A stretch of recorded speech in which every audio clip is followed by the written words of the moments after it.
Buenas a todos y bienvenidos una semana más a Que Viva el Cine. En la reseña de esta semana vamos a analizar el Evangelio según San Mateo de Pierpaolo Pasolini.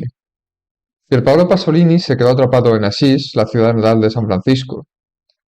Había llegado allí en 1962 para asistir a un seminario en un monasterio franciscano. Aunque era bien sabido que Pasolini era ateo, marxista y homosexual, había aceptado la invitación después de que el Papa Juan XXIII pidiera un nuevo diálogo con los artistas no católicos.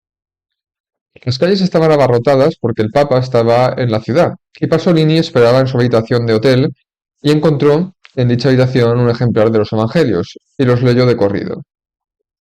La idea de basar una película en uno de ellos escribió, abro comillas, echó por tierra todas las demás ideas de trabajo que tenía en la cabeza, cierro comillas. El resultado fue el Evangelio según San Mateo, rodada en su mayor parte en el pobre y desolado distrito italiano de Basilicata y en su capital, Matera. La de Pasolini es una de las películas más eficaces sobre un tema religioso que he visto nunca. Quizá porque fue realizada por un no creyente que no predicó, glorificó, subrayó, sentimentalizó o romantizó su famosa historia, sino que se esforzó por registrarla simplemente.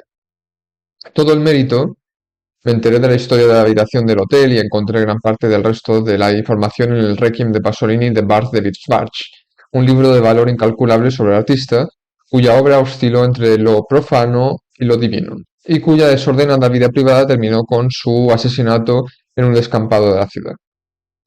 Aunque Pasolini dirigió unas 25 películas y contribuyó a los guiones de Las noches de Caviria y La Dolce Vita, ambas de Fellini, se consideraba a sí mismo un poeta antes que cineasta, y sus películas están construidas con imágenes, impresiones y palabras que a veces funcionan más como lenguaje que como diálogo. Ese es ciertamente el caso del Evangelio según San Mateo, que cuenta la vida de Cristo como si un documentalista con bajo presupuesto lo hubiera seguido desde su nacimiento. La película se hizo con el espíritu del neorrealismo italiano, que creía que la gente corriente, y no los actores, era la que mejor podía encarnar a los personajes, no a todos los personajes, sino al que habían nacido para interpretar. El Cristo de Pasolini es Enrique Irazoqui, un estudiante de economía español que llegó para hablarle de su trabajo. Irazoqui nunca había actuado, pero Schwartz cita a Pasolini, y abro comillas. Incluso antes de que hubiéramos empezado a hablar, le dije, perdona, ¿pero actuarías en una de mis películas? Cierro comillas. Schwartz describe a Irazoqui como hijo de padre vasco y madre judía, delgado, de hombros caídos, de cejas pesadas, cualquier cosa menos el musculoso Cristo de Miguel Ángel. Para los demás papeles, Pasolini contrató a campesinos locales, comerciantes, trabajadores de fábricas y camioneros. Para el papel de María, en el momento de la crucifixión, eligió a su propia madre. No importaba si estos actores podían manejar el diálogo. Pasolini decidió rodar sin guión, siguiendo a Mateo página a página y comprimiendo solo lo necesario para que la película tuviera una duración aceptable. Todas las palabras del diálogo son de Mateo, y muchas de ellas se escuchan en planos largos para que no tengamos que ver el movimiento de los labios. Sin embargo, a menudo se ve a Jesús hablando, y su presencia y apariencia son inusuales en cuanto a las representaciones tradicionales. Al igual que la mayoría de los hombres judíos de su época, lleva el pelo corto, sin los mechones sueltos de las cartas sagradas. Lleva una túnica oscura con capucha, por lo que su rostro suele estar en la sombra. No se afeita, pero no lleva barba. Su estilo personal es a veces suave, como durante el Sermón de la Montaña, pero más a menudo habla con una ira justa, como un organizador sindical o un manifestante de la guerra. Su estilo de debate, fiel a Mateo, consiste en responder a una pregunta con otra, con una parábola o con un desprecio. Sus palabras son claramente una reprimenda radical a su sociedad, a su materialismo y a la forma en que valora a los ricos y poderosos por encima de los débiles y los pobres. Nadie que escuche a este Jesús podría confundirlo con un defensor de la prosperidad, aunque muchos de sus seguidores hayan creído que los premia con la opulencia. La película, en blanco y negro, está contada con una gran sencillez. Consideren las tomas iniciales. Vemos a María en primer plano, vemos a José en primer plano, vemos a María en un plano largo y que está embarazada, vemos a José en relación con este hecho, lo vemos salir de su casa y quedarse dormido contra una roca, y luego es despertado por un ángel que parece un campesino común, y al ángel le dice que María dará luz al Hijo de Dios. Más tarde, el ángel les advierte que huyan a Egipto antes de que Herodes ordene la matanza de los primogénitos. La masacre de los bebés es una escena breve, tanto más horrible cuanto que Pasolini no utiliza primeros planos de la violencia, y aquí y más adelante utiliza el espiritual Sometimes I Feel Like a Motherless Child en la banda sonora. La cantante creo que es Odetta, aunque algunas fuentes citan a María Anderson. La llegada de los Reyes Magos se filma como podría haber sucedido, con sus caballos, o camellos, seguidos por una multitud de niños alegres y gritones. De hecho, los niños curiosos parecen atraídos por Jesús, y en la escena en la que debate con los ancianos en el templo, los pequeños se sientan en fila a sus pies y cuando hace lo que consideran un buen punto, se dan la vuelta y sonríen triunfalmente a los ancianos. Los milagros de los panes y los peces y el caminar sobre las aguas se tratan en un tono muy bajo.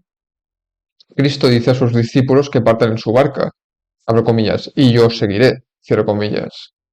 No hay música triunfante, ni agitación de manos, ni gritos de incredulidad, ni ángulos de cámara sensacionalistas, solo una larga toma de una figura solitaria caminando sobre el agua. El juicio de Jesús en esta película, al igual que en La Pasión de Cristo de Mel Gibson, atribuye gran parte de la culpa a los sumos sacerdotes judíos, como hace Mateo.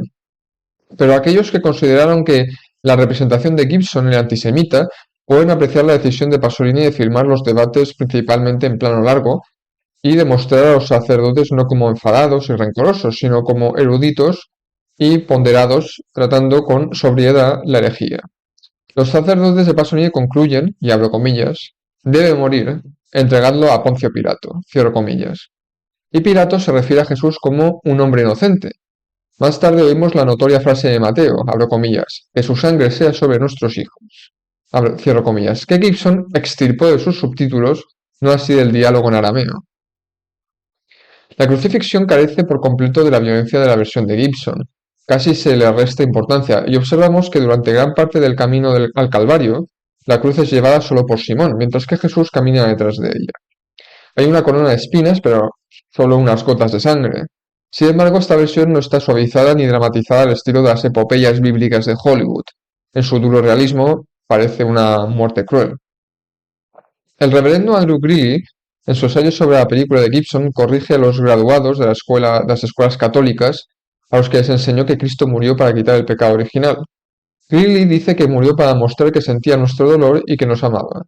Ese es un Cristo más cercano a la versión de Pasolini, pero en lo que también insiste Pasolini es en que Cristo no amaba a aquellos cuyo reino era de la tierra. Su Cristo es de izquierdas, no de derechas, y habría metido en el mismo saco a muchos cristianos actuales con los escribas y fariseos. El Evangelio según San Mateo ganó el premio especial del jurado en el Festival de Venecia. Los grupos católicos de derecha hicieron piquetes, pero la película ganó el primer premio de la Oficina Católica Internacional del Cine, que proyectó la película dentro de la Catedral de Notre Dame en París.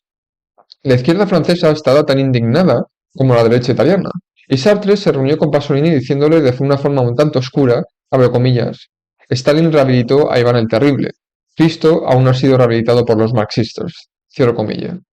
Ver la película, una semana después de que haya visto justamente la película de Gibson, es comprender que no hay una única versión de su historia. Actúa como una plantilla en la que encajamos nuestras ideas y la vemos como nuestras vidas nos han preparado para ello. Gibson ve el sufrimiento de Cristo como el hecho abrumador de su vida, y su película contiene muy poco de las hazañas de Cristo.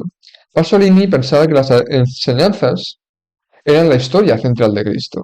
Si un hipotético espectador viera la pasión de Cristo, sin ningún conocimiento previo de Jesús, y se preguntara a qué viene todo el furor, la película de Pasolini lo argumentaría. Jesús era un radical cuyas enseñanzas, si se tomaban en serio, contradecían los valores de la mayoría de las sociedades humanas desde entonces.